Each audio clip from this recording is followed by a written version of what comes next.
Ladies and gentlemen, welcome back to the channel. There is good news and bad news for Call of Duty mobile fans, and I'm going to give you both. The bad news first. The new TPP movement still has not been added in Season 6. But here's where it gets interesting. A new leak has surfaced, and this one is different. According to Scouty, CODM's TPP movement will reportedly use Modern Warfare 3 animations instead of what we saw in the test server. And before you call it fake, go watch this season's ranked trailer carefully. You can clearly spot Modern Warfare 3 style slide mechanics already in the game. The evidence is sitting right there. Now the community tested the test server version. Some liked it, most hated it, and that feedback clearly reached the developers. But instead of releasing it, they went back and chose a completely different direction. So the question is why? Why 4 seasons of delays? Why change direction again? I will get to that in a second, but first the update release date. The Call of Duty Mobile global update is expected this Sunday or Monday through the App Store, most likely Monday, based on a statement from the CODM Reddit manager.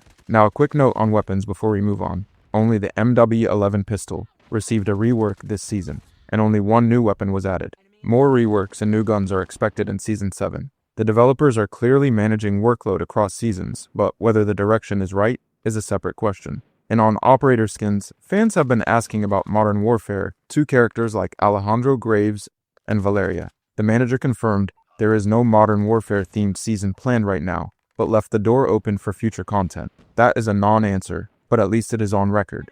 Now back to the real issue.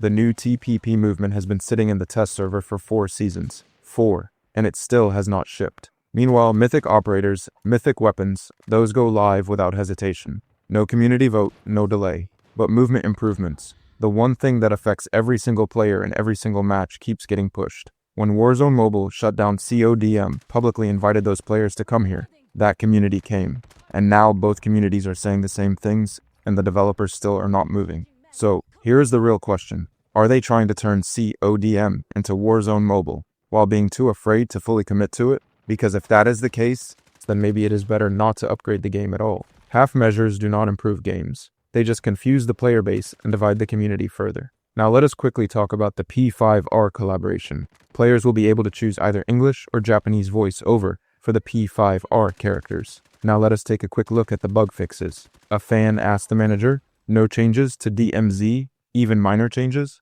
The CODM manager replied, "We do have some small changes coming in the patch notes. Here is an early look. Content update increased the maximum single purchase quantity for equipment items in the Kurohana shop.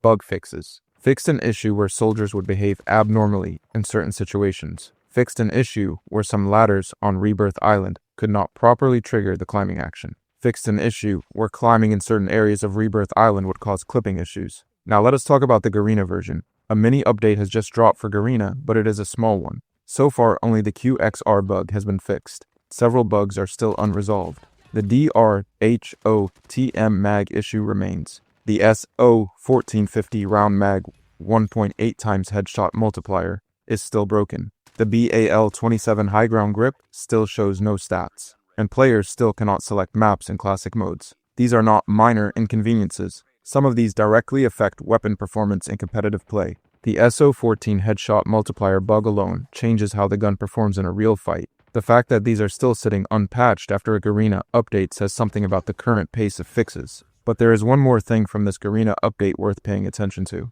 The FSS Hurricane has received a shadow buff. No announcement, no patch note, mention it was just quietly changed. Base reload speed has been cut from 2.52 seconds down to 2.15 seconds. And magazine capacity has been increased from 43 rounds to 50. These are not small numbers. A faster reload and 7 extra rounds in the mag, both in MP and BR, makes this SMG noticeably more competitive without players even knowing it was changed. Shadow buffs like this are always worth watching. The gun just became more viable and most of the player base has no idea. That is all for this video. I will see you later today with a new Delta Force mobile video. Thank you for watching, Legends. Stay safe, stay sharp, and I will see you in the next one.